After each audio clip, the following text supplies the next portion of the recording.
Jagannath friends, चलो आज बनाते हैं दालमा। दालमा बनाने के लिए ली हूँ मैं यहाँ पे 1 कप अरहर दाल, 1 कप मूंग दाल और आधा कप मसूर का दाल। ये सारे दाल को मैंने अच्छा से धो के साइड में रख दिया था। अभी मेरे पास दालमा के लिए ये सारे सब्जी था। अभी इसको क्या करूँगी, अच्छे से धो के काट के साइड में रख दूँगी।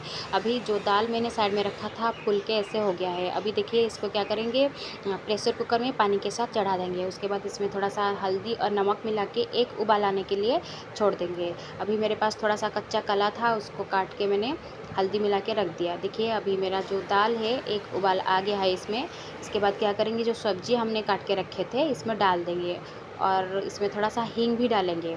उसके बाद प्रेशर कुकर का ढक्कन लगा के हाई फ्लेम में 2 सीटी आने के लिए उसको छोड़ देंगे। 2 सीटी में दालमा हमारा पक के रेडी हो जाएगा। देखिए अभी हमारा जो दालमा है पक गया है।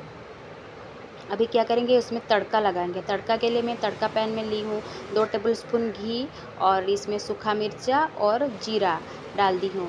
उसके बाद अदरक को कद्दूकस करके रखा था इसमें डाल दूँगी। अभी हमारा रेडी हो गया दालमा के लिए तड़का। ये तड़का डालने के बाद हम क्या करेंगे, 5-10 मिनट इसको उबाल आने के लिए छोड़ेंगे और प्रेशर कुकर का ढक्कन बंद कर देंगे।